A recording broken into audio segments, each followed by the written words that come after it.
The Super Bowl is coming up this Sunday, so now what do? Roll the music. Yes! Oh, I'm footballing out right now. Super Bowl fails. Here we go. The Atlanta Falcons, how could you not start here? It was only 28-3. That's all. And then James White scores the touchdown in overtime. Wisconsin Badger. And then it becomes like this huge meme of like, ha-ha, Atlanta, you guys sucked. 28-3. How do you blow this game? How? You're watching this and you're like, oh, please don't leave the door open. Just make one more stop and it's probably over. It's the way these all things I was tweeting about even just this year with New England and Jacksonville. I said, I really hope the team on the field, the guys who actually are making the difference, aren't celebrating the way their fans are. Hoping some Jacksonville players weren't celebrating at halftime. Yeah. Hoping that Falcons fans weren't celebrating, oh, there's 2:10 left. We've held on through the third quarter. Oh, we were worried a little bit at halftime because there's a whole half left to play. You want to see we're down to 1 quarter. You want to see my Doug Marrone imitation? Run play to Fournette.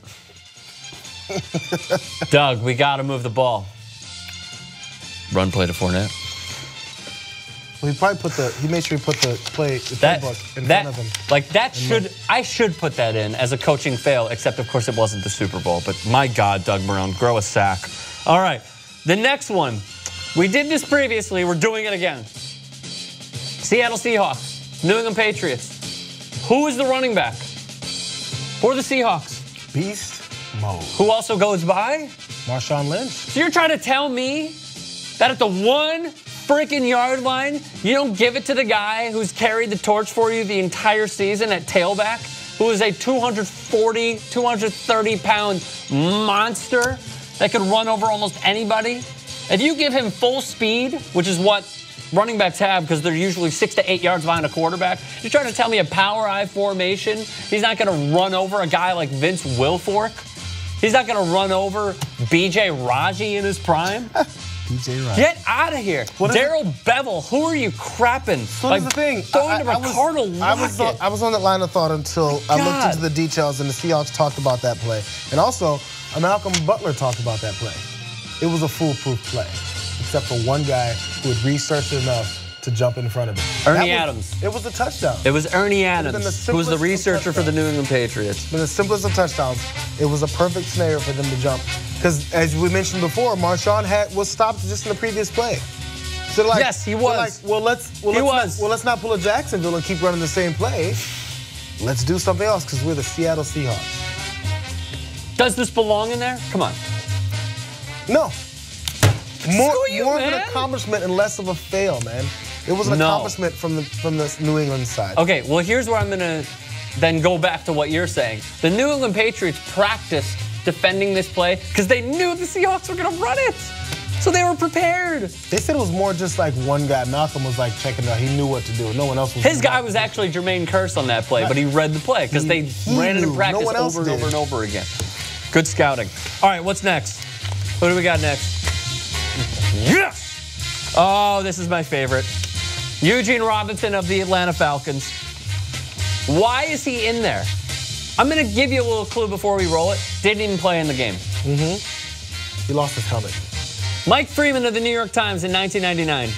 Some Atlanta Falcon players said today that they were not surprised when their teammate, Eugene Robinson, was arrested on a charge of soliciting a prostitute in a seedy section of Miami the night before.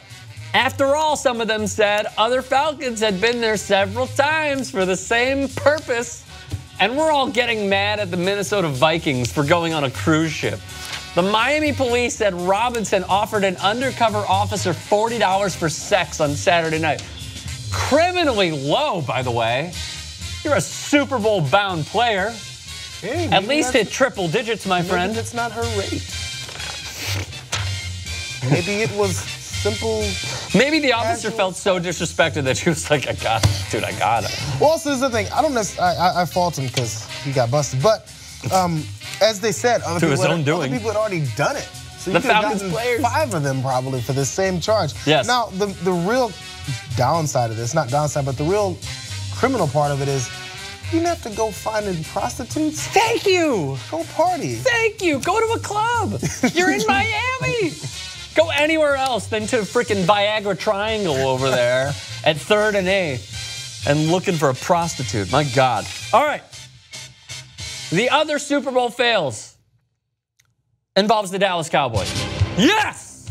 It's Leon Lett. Super Bowl 27 in 1993, Buffalo Bills. Oh, by the way. Look at that athletic move. Just letting you know, they'd lose again.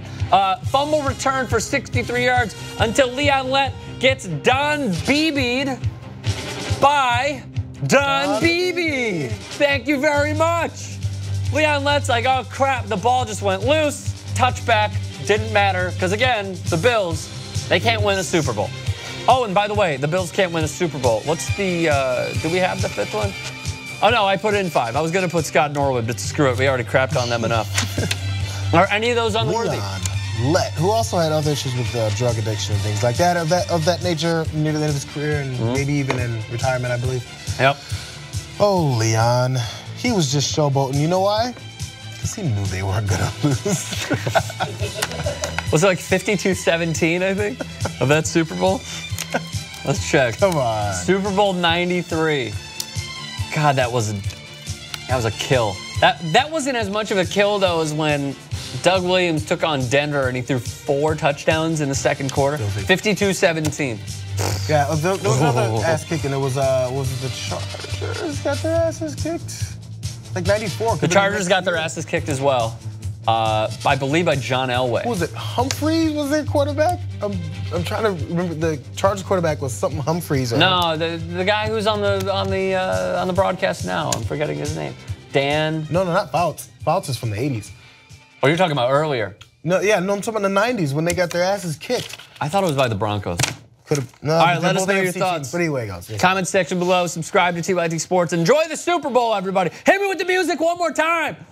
I now know the 2 teams that are in the Super Bowl. No! Yes!